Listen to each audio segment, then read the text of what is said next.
America ও ইসরায়েলের যৌথ সামরিক আগ্রাসনের মুখে ইরান যুদ্ধের সপ্তম দিনে প্রবেশ করেছে। টানা 6 দিনের সংঘাতের পর কৌশলগত বিশ্লেষণে দেখা যাচ্ছে, যুদ্ধের শুরুতে যে পরিকল্পনা করেছিল আক্রমণকারী পক্ষ, বাস্তব পরিস্থিতি তার থেকে অনেকটাই ভিন্ন। সময় বিশ্লেষকদের মতে, যুদ্ধের প্রথম ধাক্কায় ইরানের রাজনৈতিক ও প্রশাসনিক কাঠামো ভেঙে দেওয়ার লক্ষ্য ছিল যুক্তরাষ্ট্র ও ইসরায়েলের। ধারণা করা হয়েছিল শীর্ষ নেতৃত্বকে লক্ষ্য করে হামলা চালালে তেহরানের সিদ্ধান্ত গ্রহণ প্রক্রিয়া দুর্বল হয়ে পড়বে এবং দেশে বিশৃঙ্খলা তৈরি হবে।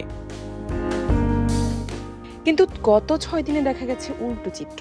ইরানের প্রশাসনিক ও সামরিক কমান্ড সেন্টারগুলো দ্রুত যুদ্ধ পরিস্থিতির সঙ্গে খাপ খাইয়ে নিয়ে সমন্বিত প্রতিরোধ গড়ে তুলেছে।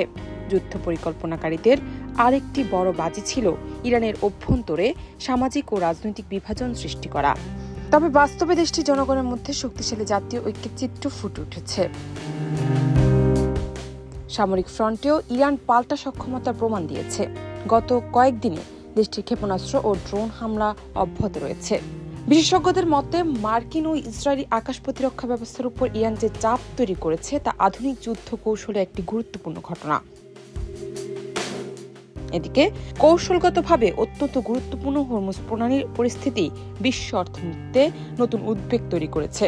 বিশ্বের অন্যতম প্রধান জ্বালানি সরবরাহ পথ এই প্রণালী ঘিরে উত্তেজনা বাড়ায় আন্তর্জাতিক তেলের বাজারেও অস্থিরতা দেখা দিয়েছে।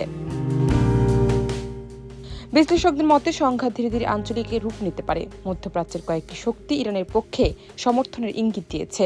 অন্যদিকে যুক্তরাষ্ট্রের অনেক মিত্রদেশও এই যুদ্ধে সরাসরি জড়াতে অনাগ্রহ দেখাচ্ছে। জান্নাত নিপু, দেশ রূপান্তর।